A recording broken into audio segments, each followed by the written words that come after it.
The shuttle touched down with a soft vibration, the kind that made everyone's boots feel like they were sinking into the bones of an ancient world.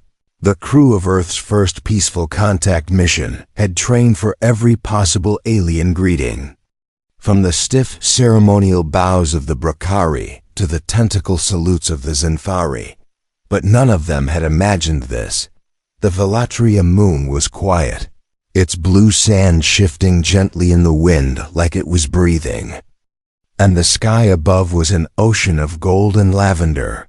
The humans stepped out, all eyes on Captain Raynor, who moved with careful confidence, his suit crisp, his translator on, and his diplomatic badge shining under the twin suns.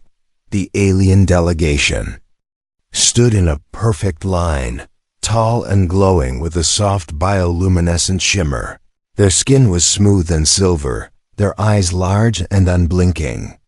The females were taller than the males, and as the human team approached, the female alien suddenly moved in perfect unison, grabbing the sides of their flowing robes and lifting them high above their waists, exposing their bare skin beneath. No shame, no laughter, just stillness. Like it was the most natural thing in the universe. The humans froze. One soldier dropped his datapad. Eli, the youngest linguist on the team, turned red and looked away. Someone whispered a curse under their breath. Captain Raynor kept his expression neutral, though his jaw twitched slightly. The female aliens held the pose for exactly 5 seconds, then let their robes fall and spoke in unison through a translator orb hovering nearby. "We welcome you with this sacred greeting of trust."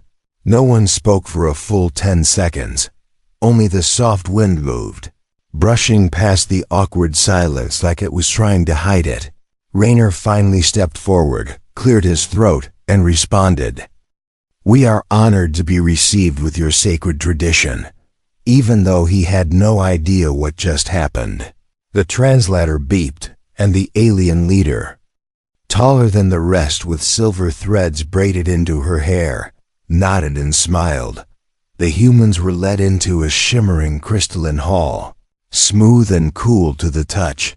Everything inside was reflective, bending their images into long shadows. And the atmosphere hummed with soft pulses, like the walls were breathing. The soldiers whispered among themselves, but no one dared to ask the obvious question out loud, not yet. Once seated at a long circular table, food was offered, thin sheets of glowing fruit and misty orbs of vapor that tasted like mint and salt. Raynor leaned toward Eli and whispered, "What the hell just happened out there?" Eli shook his head, his eyes still wide.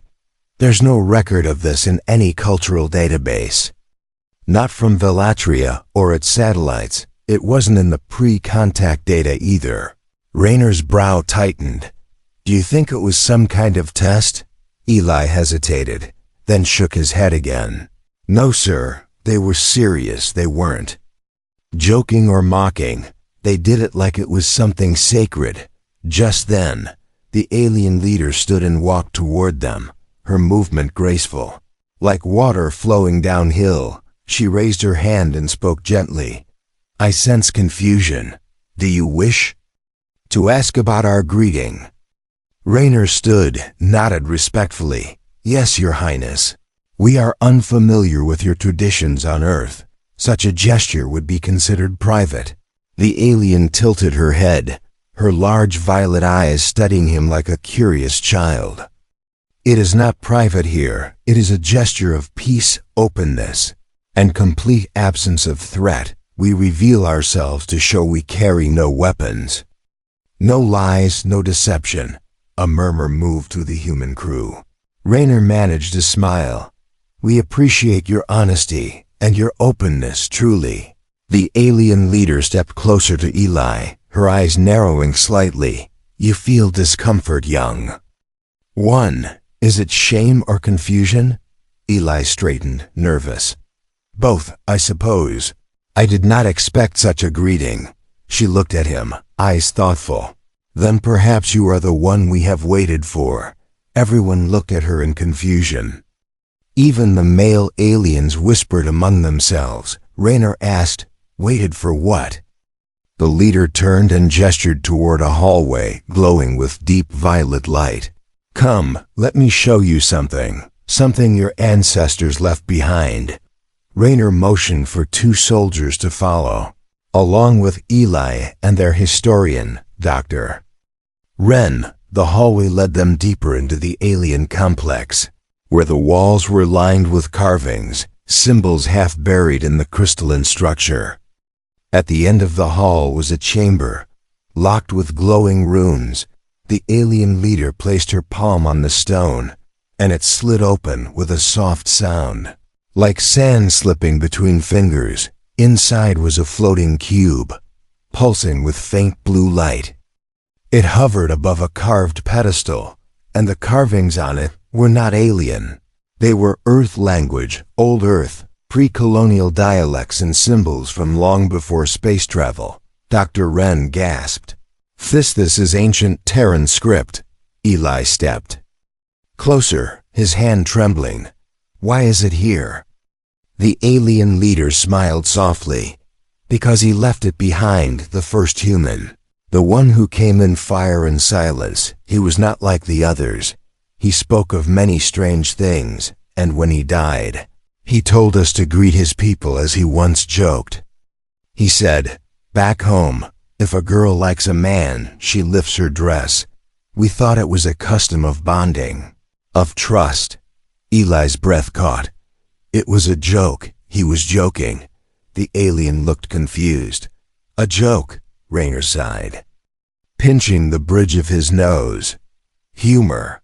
Sometimes we say silly things that are not true, just to make others laugh." The alien paused, then nodded.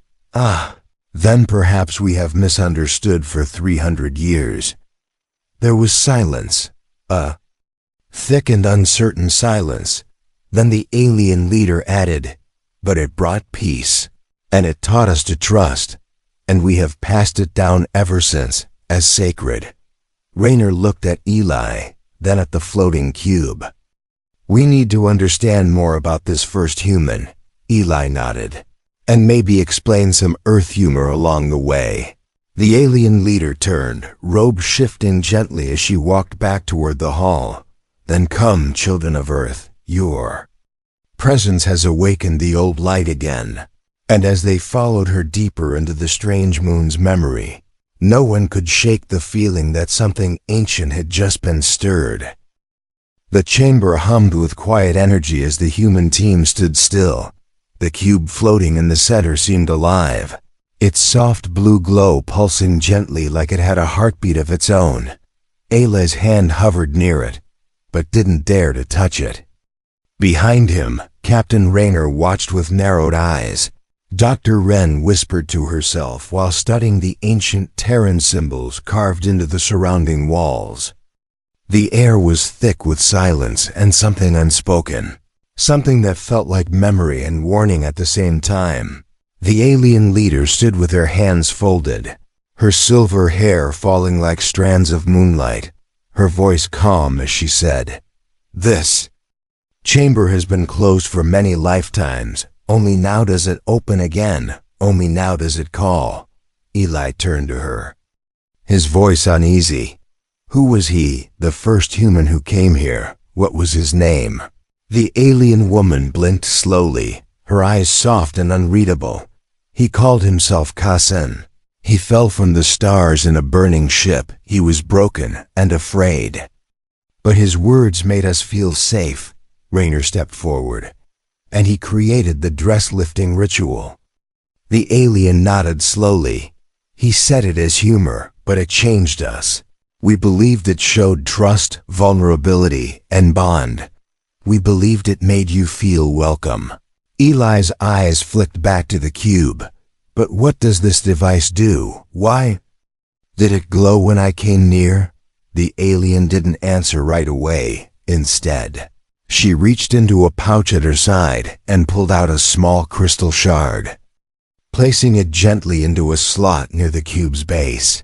The moment the shard clicked into place, the cube flashed, Light spilled into the chamber and twisted into shapes and shadows. A projection appeared above it, blurry at first, then slowly, forming the image of a man in torn armor, sitting on a rock. His voice came through broken at first, then clearer. "If anyone finds this, I'm probably long gone by now," he laughed quietly. "My name's Kaysen. Earthborn, soldier, deserter.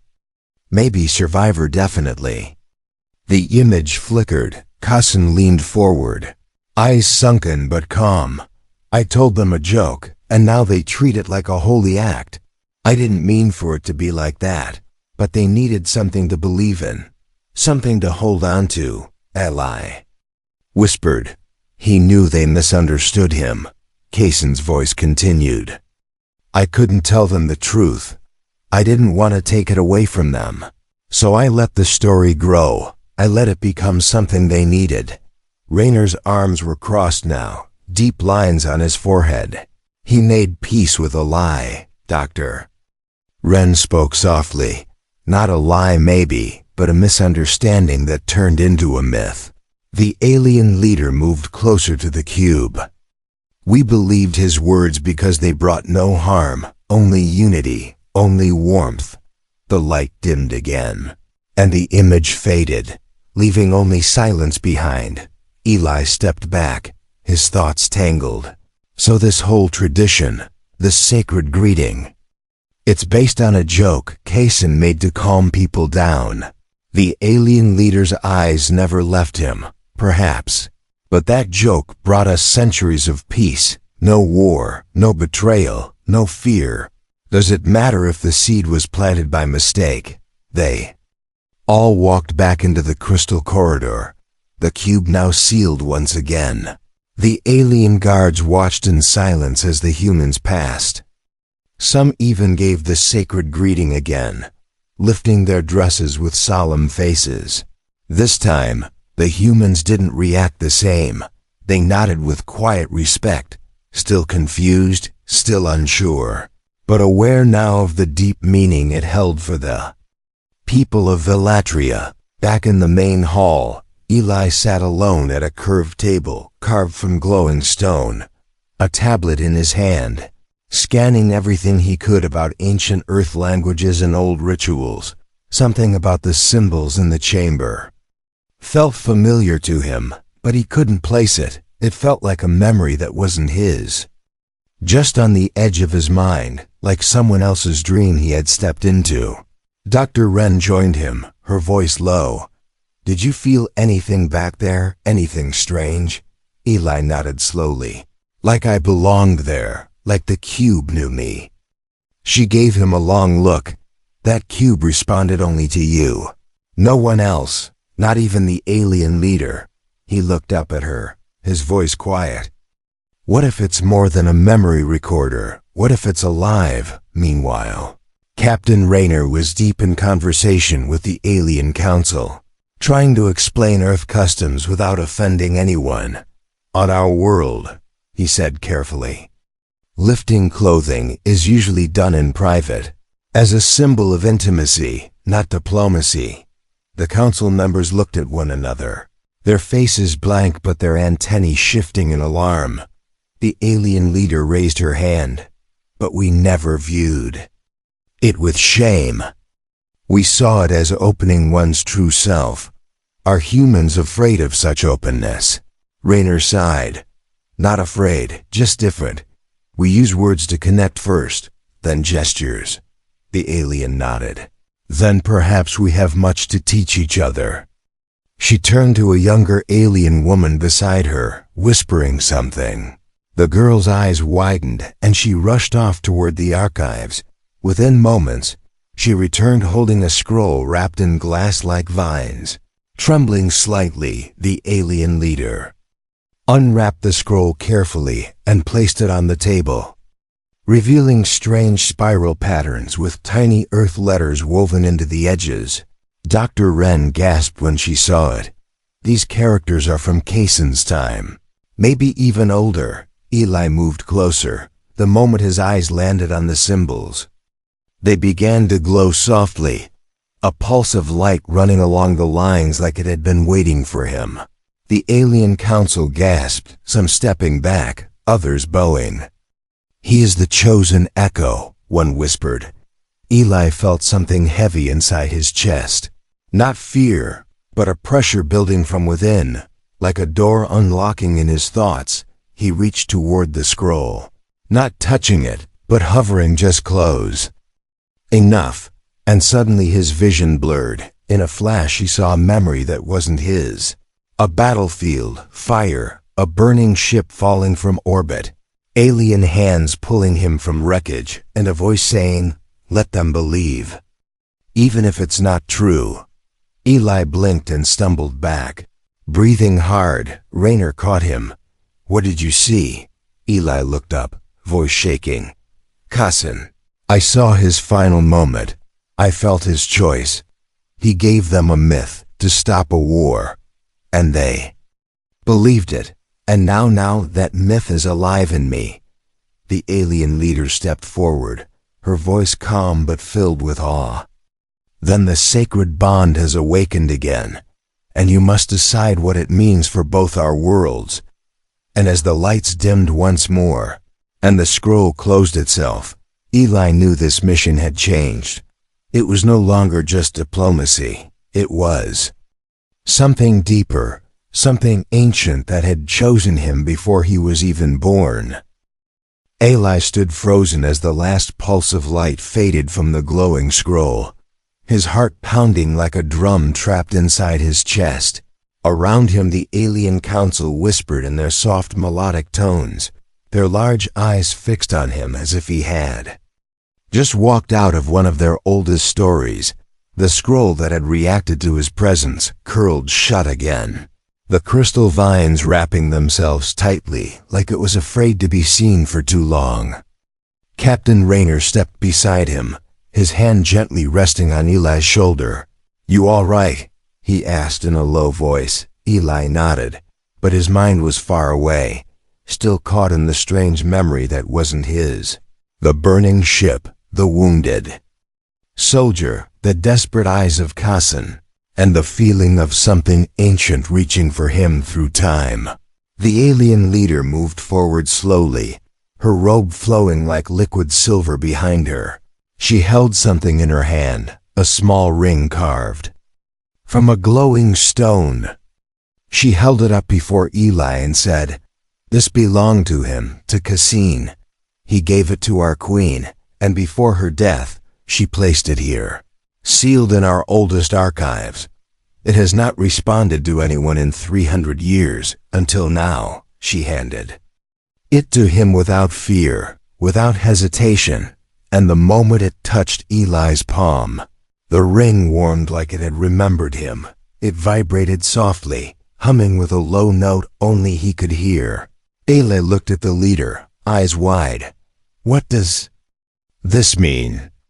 The alien leader bowed her head. "It means the bond is real, and now the archives will know your voice."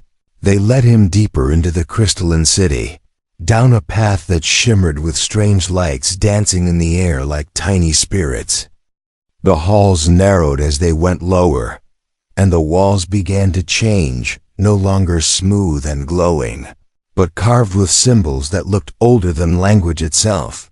Each step felt heavier, like the ground knew they were not supposed to be here, yet still allowed it. At the end of the tunnel was a door, tall and covered in swirling marks, guarded by two silent alien sentries with long crystal staffs. The alien leader stepped forward and touched the center of the door, which lit up faintly but did not open. She turned to Eli and gestured for him to step forward. His legs felt like stone, but he obeyed, placing his palm on the center where her hand had just been. Instantly, the door shuddered, a wave of light bursting outward from his hand. The carvings lit up one by one like stars in the sky, and with a slow grinding sound, the door began to open inward, revealing a chamber filled with darkness and the sound of humming so deep it seemed to vibrate inside his bones. The others followed carefully, stepping inside what felt like the heart of the moon itself. The chamber was round and endless, the ceiling lost in shadows, but the walls were lined with floating crystals, each one spinning slowly and casting reflections of things no one could understand. In the center stood a massive pedestal shaped like a spiral, and hovering above it was a memory orb unlike anything they had seen. Eli stepped forward, drawn to it without knowing why, and the orb responded, glowing brighter, faster, then suddenly expanding outward, swallowing them all in a dome of light and sound. A storm of visions erupted around them, voices from the past overlapping each other. Screams, laughter, alien songs, human voices crying and shouting. It all came too fast, too loud, too much. The alien leader spoke quickly in her native tongue. And the lights dimmed slightly, the visions focused. And one single memory rose to the front. It was Kaysen again, but younger, standing before the alien queen, laughing awkwardly. "I didn't mean for them to take it seriously," he said. I didn't want them to fear me." The queen touched his cheek and smiled. "Then let them love you instead." The memory faded, and a new one took its place. This time, it was Kaysen alone, talking into a recorder. "They think I'm a prophet, a teacher, maybe even a god. But I'm just a soldier who got lost. I wanted to run away from war, but I ran into something bigger than myself." The memory froze, and the orb dimmed. Eli looked at the alien leader, his voice shaking. "Why did the archives only open for me?" She answered softly. "Because you carry the same mark, the same light. Not in your blood, but in your mind. You think like him. You feel the same pain, the same longing to belong." Captain Raynor stepped forward. "What do you mean by mark? Is this genetic?" The alien shook her head. "No, not of the body, of the spirit." Dr. Wren stepped closer to the spinning crystals lining the walls. "These aren't just recordings. They're thoughts, feelings, entire memories stored in energy form." She paused, her fingers brushing one of the crystals. "This one shows Earth, a city, old Earth." "How could they have these?" the alien leader answered. "Kaysen gave us his memories, and others followed. Over the years, more humans found their way here. Most did not survive the journey. But the ones who did, they left something behind." Eli's breath caught in his throat. "I've never been here before, but it all feels so familiar." The alien nodded slowly. "Because this place remembers you, even if you do not remember it." Suddenly, one of the spinning crystals stopped, then shot forward, hovering in front of Eli's face. Glowing with a deep green hue, it pulsed once, and he saw a vision again. Not of Kaysen, but of himself as a child, staring up at the stars, whispering dreams of other worlds. His legs gave out, and he fell to his knees, trembling. "How does it know me?" he whispered. The alien placed a hand on his shoulder. "Because some memories do not live in the mind, they live in the soul." Captain Raynor stepped back, clearly shaken. "This is beyond anything we were trained for," Dr. Wren nodded. "This isn't just a mission anymore. This is history choosing to reveal itself." The alien leader stood tall and said, "The archives have chosen you, Eli of Earth, and now you must learn the truth of what Kaysen left behind, because his path is not over, it only paused, waiting for someone to walk it again." Eli looked up, his eyes filled with fear and wonder. And in that moment he understood. He had not been sent to Velatria by command. He had been called. And whatever was waiting ahead would not just change him, it would change everything. The glow of the archive chamber dimmed as Eli stood slowly, his fingers still tingling from the vision that had just passed through him like a memory made of light. The other humans stepped back as more crystals around the room began to shift and rotate, each one holding the essence of someone long gone, someone who had once walked where they now stood. The alien leader moved beside him and whispered, "The archives are waking up because of you." Captain Raynor crossed his arms and watched Eli carefully, his voice calm but edged with tension. "You said Kassan ran from something. What did he mean by that?" Eli looked at him, eyes clouded with something deeper than fear. He wasn't a prophet or a leader. He wasn't trying to build peace. He was just trying to disappear. Dr. Wren spoke next. Disappear from what?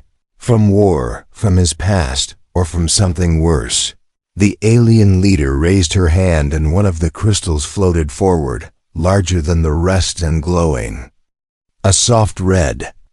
As it hovered before them, it began to hum, and a projection formed again. This time it was Kassan seated in a dark cave, his uniform torn, his face lined with exhaustion. He looked directly into the recorder, his voice quiet. "If someone's watching this, then I'm probably dead, or maybe I finally found peace." His hands trembled as he wiped his mouth, and then he continued. "I didn't escape Earth because I was a hero. I ran because I couldn't live with what I did. I followed orders. I led strikes. I did everything they asked, until I realized I was nothing more than a weapon." He looked up, eyes haunted. Then came the final order. Destroy a colony that refused to submit. They said it was infested with rebels, but it was full of families. Eli's heart pounded in his ears as Kassan's voice echoed through the chamber. "I disobeyed. I refused. I fled with a stolen ship. I didn't care where I landed. I just wanted to stop being the monster they made me into." The image flickered and then faded slowly. The crystal returned to its place among the others, and silence filled the room like a cold fog. Captain Raynor took a deep breath, his voice lower now. So the man they worship as a holy figure was a deserter. The alien leader's eyes narrowed. He was more than that. He was the first to show us that pain and regret are not weakness. He brought us truth, not perfection, and we loved him for it, Dr. Wren added. And yet, all this time we thought we were meeting a culture shaped by spiritual guidance, not by human guilt. Eli turned and walked slowly to the spiral pedestal again, staring at the core of the archive. He wasn't running from the war, he was running from himself. The alien leader stepped beside him, and in doing so, he gave us something beautiful. He gave us peace through misunderstanding, and we chose to protect that meaning. One of the younger aliens stepped forward then, a girl with pale violet eyes and trembling hands. "But now that you've come, what happens to our truth?" Eli looked at her, his voice gentle. "Maybe your truth and ours don't have to be different. Maybe we can understand the truth without losing the meaning." Behind him, another crystal moved on its own, glowing brighter than the others, and this one did not show Kassan. It showed another human, older, scarred, standing before a group of alien children, teaching them to build tools and telling stories of stars. Dr. Wren gasped. "There were more humans here after Kassan." The alien leader nodded slowly. "Yes. A few lost ones found their way here over the years, some by accident, others by choice. Many never survived the journey through the star storms. But the ones who did, we welcomed them, and they became part of our memory." Eli's voice was quiet. "Why didn't Earth know about this? Why didn't anyone go back?" The alien stepped forward again, placing her hand over the glowing ring Eli still wore. "Because none of them ever wanted to leave. This place became their silence, their sanctuary." Captain Raynor walked in slow circles now, thinking out loud. "We were sent here expecting the first contact mission, a chance to share culture, to offer technology and learn theirs. But this is something else entirely. We've stumbled into the past. Into something Earth tried to bury. Suddenly, a loud tremor shook the chamber, the walls vibrating with a deep rumble. Lights flickered as some of the crystals lost their glow for a moment. The alien guards stepped forward, alert and ready. The leader's voice turned sharp. Something stirs beneath the archives. Something that should not awaken. Eli turned to her quickly. What is it? What's down there? She hesitated, then whispered. Kassan feared it. He said he brought more than his past with him. He said something followed him across the stars. Dr. Wren's face paled. You mean something from Earth? Something alive? The leader nodded once. Not alive in the way you understand, but aware, hungry, broken. Raynor's voice turned grim. Why didn't you tell us? The leader replied. Because until now, it slept until you touched the archives. Until the past began to speak again. The chamber shook once more. This time harder. Cracks forming along one of the deeper walls. A faint sound rising from below. Like metal grinding against stone, or voices trapped in a machine. Eli clutched the ring tightly. It's coming from under us, isn't it? The alien turned to him. Yes, and you may be the only one who can stop it, because it remembers Kassan.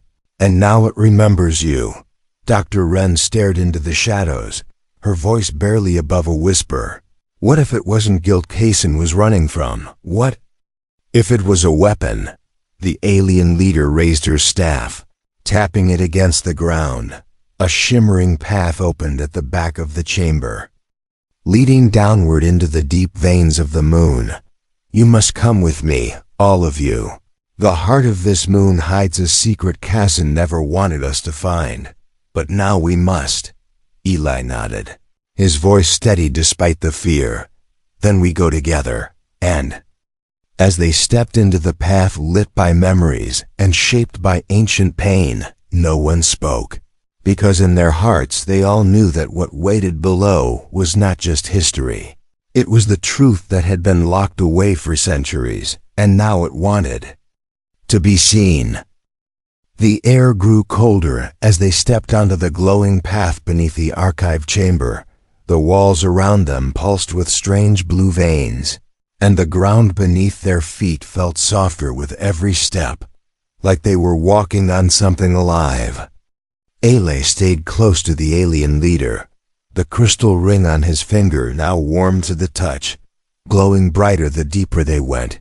Behind him, Captain Raynor and Dr. Wren followed silently, their eyes scanning the corridor like they expected shadows to leap from the walls. The alien leader raised her hand and the walls around them responded, symbols flaring to life in patterns that danced like fire. She spoke in her soft melodic voice. This path was sealed by Kassan himself. No one has walked it since he vanished. But he left one ritual behind, one that holds the power to unlock the truth. Eli looked at her, his voice cautious. What kind of ritual? She stopped at a circular door carved with swirling patterns and placed her palm against the center. The stone hissed as it opened, revealing a chamber bathed in red light. The air inside was thick with energy that made Eli's skin crawl. At the center of the room stood a pedestal surrounded by 4 spires of crystal, and at the very center hovered a pulsing sphere of shifting liquid light. It moved like it was breathing, alive but not fully awake. This, the alien leader sighed, is the heart of memory, a relic that stores not only thought, but emotion, pain, love, fear, and something else we have never dared to name. Dr. Wren stepped forward slowly, her voice trembling. You mean it's a living consciousness? The leader nodded. It feeds on what we give it during the ritual, and in return, it shows us visions, warnings, or sometimes power. Captain Raynor narrowed his eyes. And Kassan used this. The leader hesitated. He performed the ritual once, only once, and after that, he sealed this place and swore no one must enter again. He said it knew him, and he feared what it remembered. Eli stepped closer to the sphere, feeling its pull in his chest like it recognized something inside him, and now it knows me. He whispered. The leader moved toward a smaller pedestal beside the sphere and placed a flat disk into its surface. The spires flared with light, and the sphere began to spin slowly, casting red reflections across the chamber walls. To complete the ritual, she said, you must step into the circle and let it see you. Let it feel you.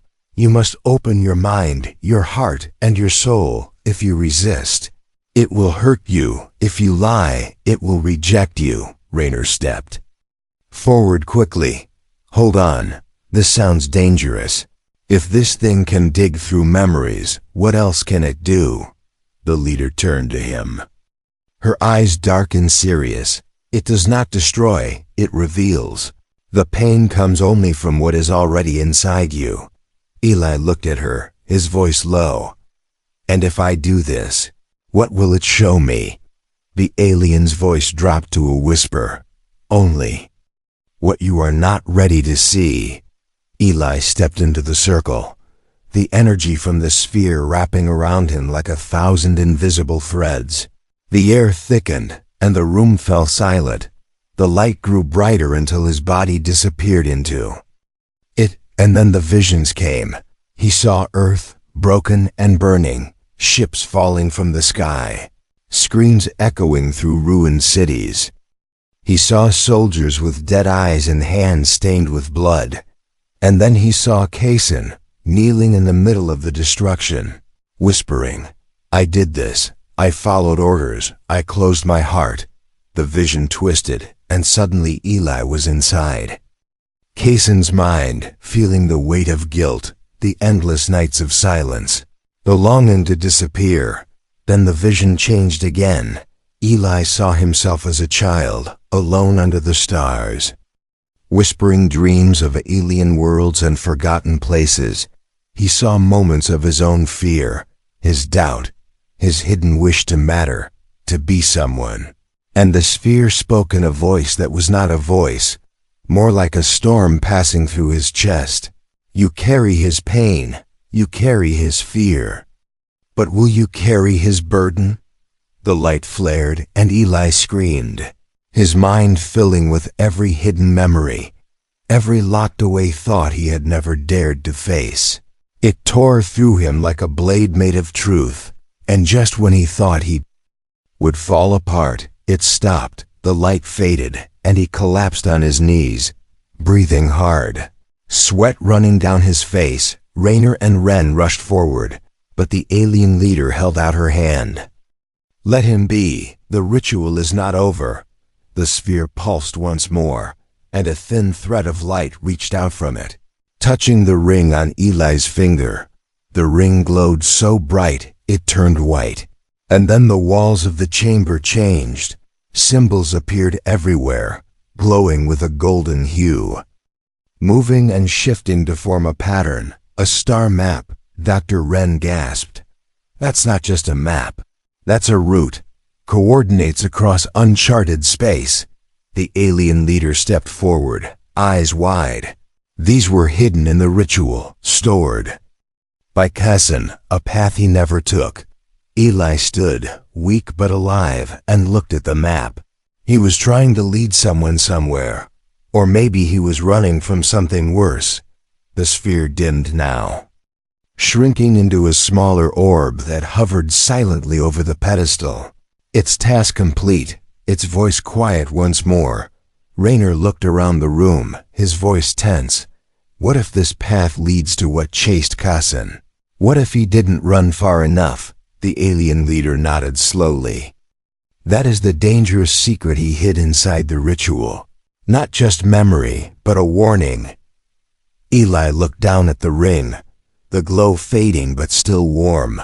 Then we follow the path, and we find out what was worth hiding for 300 years. And as the chamber sealed behind them and the lights faded into shadows once more. They all knew that the journey ahead was no longer about first contact. It was about what happens when the past wakes up and decides it's not finished yet. The chamber walls were still humming softly as Eli leaned against them, his body shaking from the force of what had just passed through him. The ritual had ended, but something inside him still pulsed with heat, not like fire but like a signal. Something ancient that had found its way back into him after being forgotten for centuries. His eyes were wide and unfocused, his breaths shallow, and though he stood among others, it felt like his mind was not entirely there anymore. Captain Raynor stepped forward quickly, grabbing Eli by the shoulders, his voice tense. "Eli, look. At me, can you hear me?" Eli blinked but didn't speak. His lips moved slightly like he was trying to form words, but none came out. The alien leader placed her hand on Eli's forehead, her silver fingers glowing faintly, and she closed her eyes as if listening to something no one else could hear. A sudden jolt of light burst from the ring on Eli's finger and knocked the alien back a step. She gasped but did not fall, her voice tight with fear.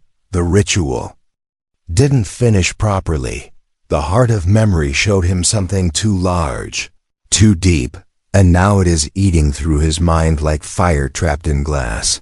Dr. Wren knelt beside Eli, scanning him quickly with a portable med scanner. Her eyes widen. His neural levels are spiking. Adrenaline is off the charts.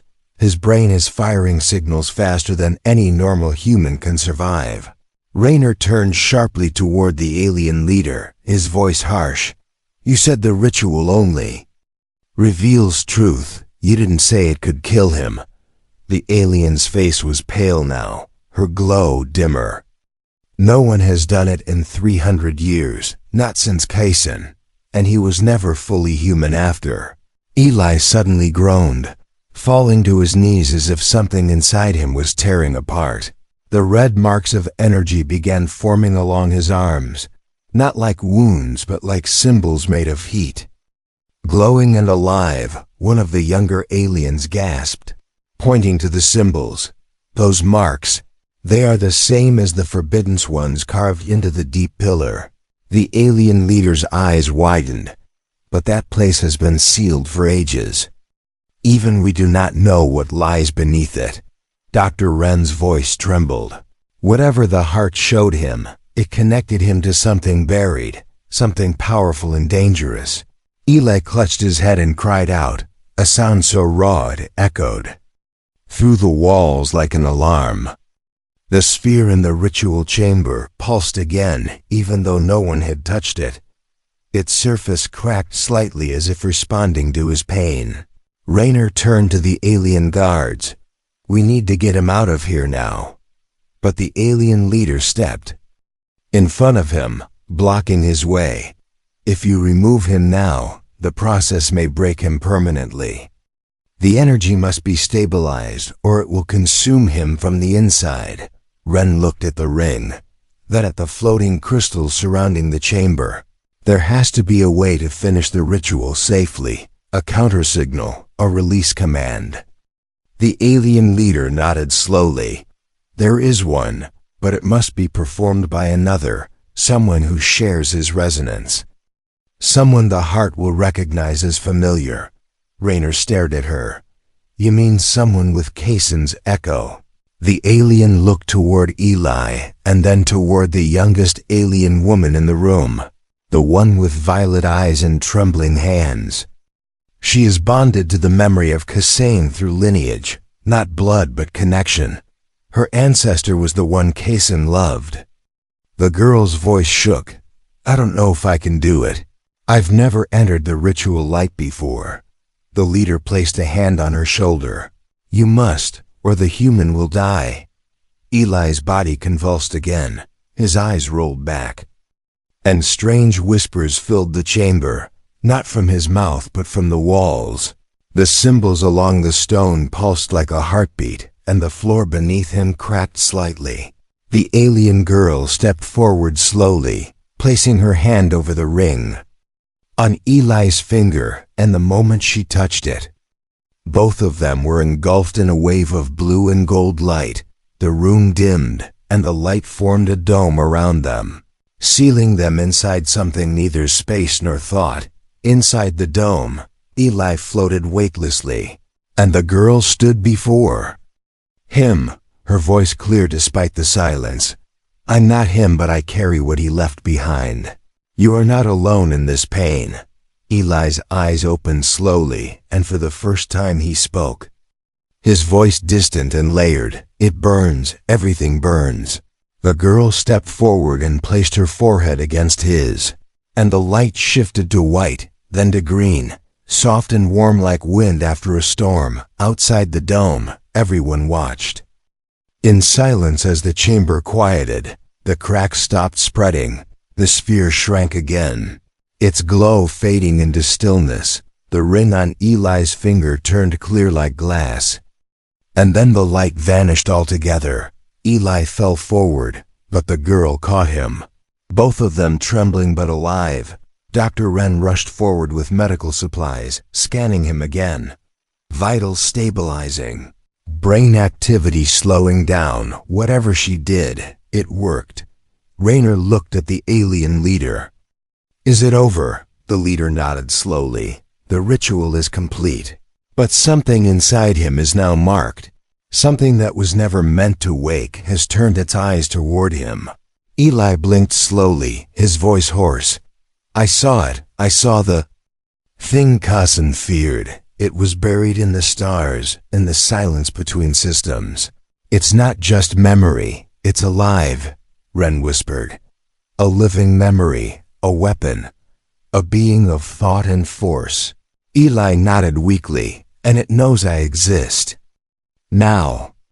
The alien girl held his hand tightly, her eyes still glowing faintly. "We are bound now, through pain, through light, and through the past you left behind." The alien leader walked toward the sealed exit and placed her hand against it. "There is one place left, the deep pillar, where the forbidden's markings came from. Only there can we find what Kassan truly buried." Raynor looked at Eli, who nodded slowly, rising with help. "If we don't go now, it will come on its own."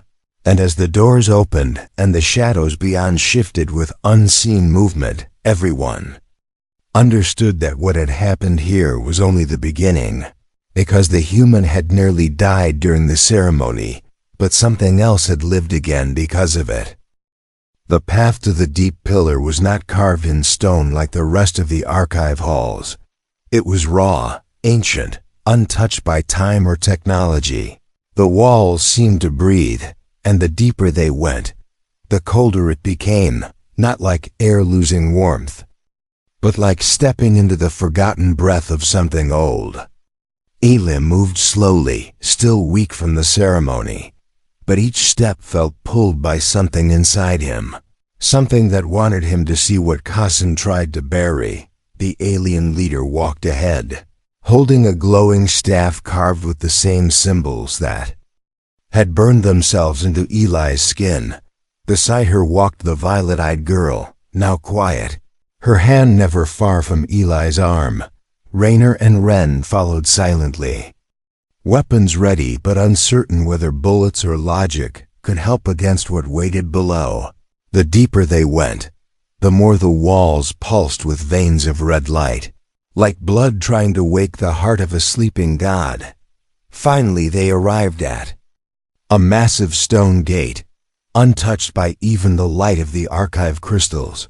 No symbols glowed here, no voice welcomed them.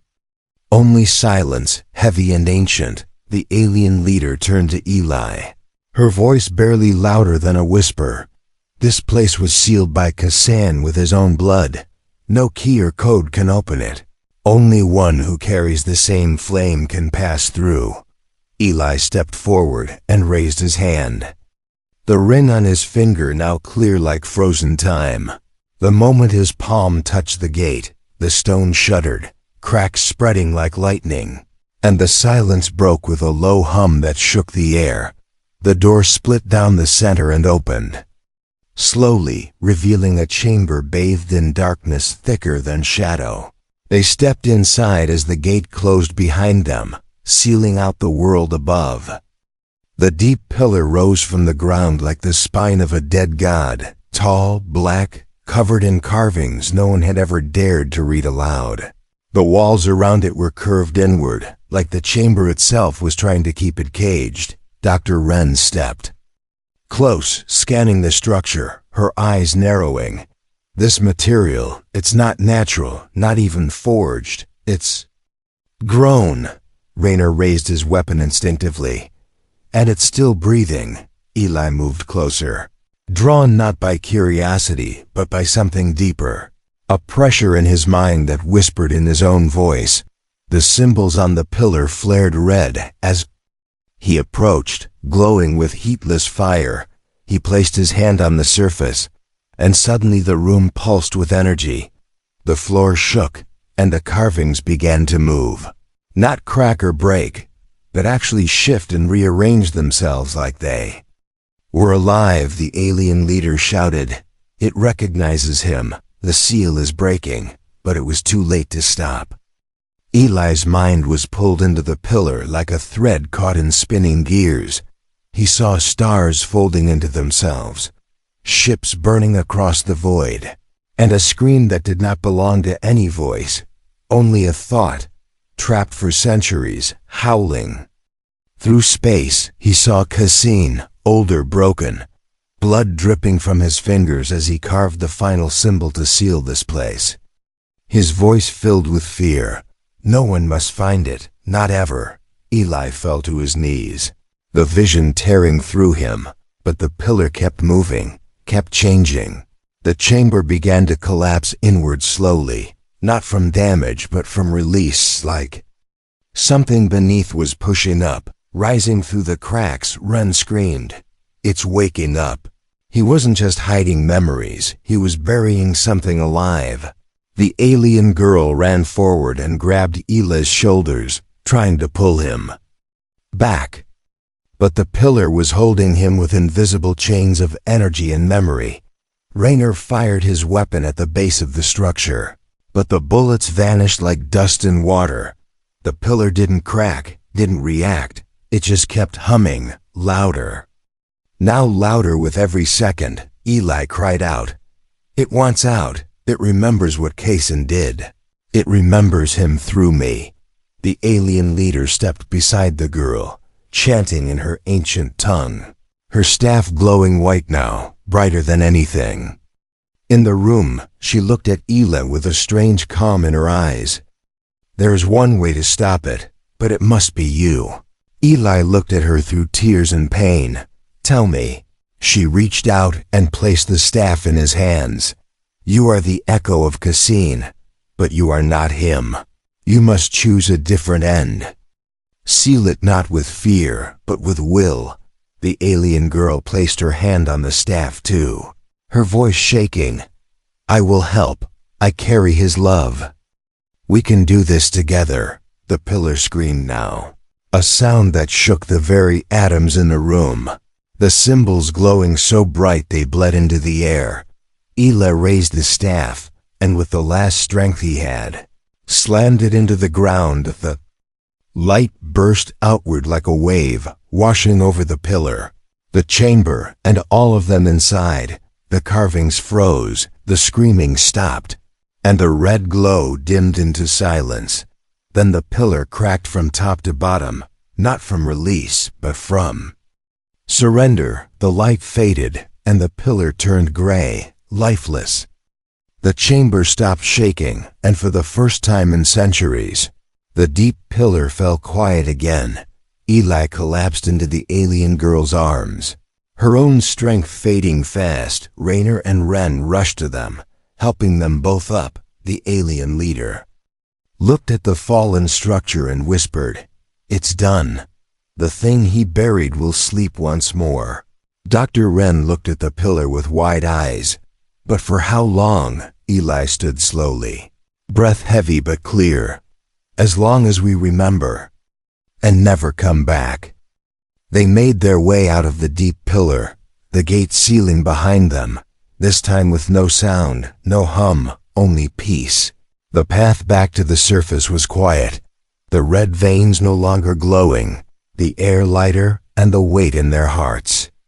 Lifting slowly, back on the surface, the alien city greeted them with silence and reverence. The council bowed, not in celebration, but in understanding. Something had been risked, something had been stopped, and something had been saved, not just a world, but a truth too heavy for history to hold alone. Eli looked up at the sky, stars blinking slowly above the silver towers, and for the first time he felt something like peace, not because it was over, but because he now understood why it had all begun. Casson wasn't trying to be a hero. He was trying to stop a story from repeating itself. And now Eli had written its final chapter, with blood, with memory, and with a choice no one else could make.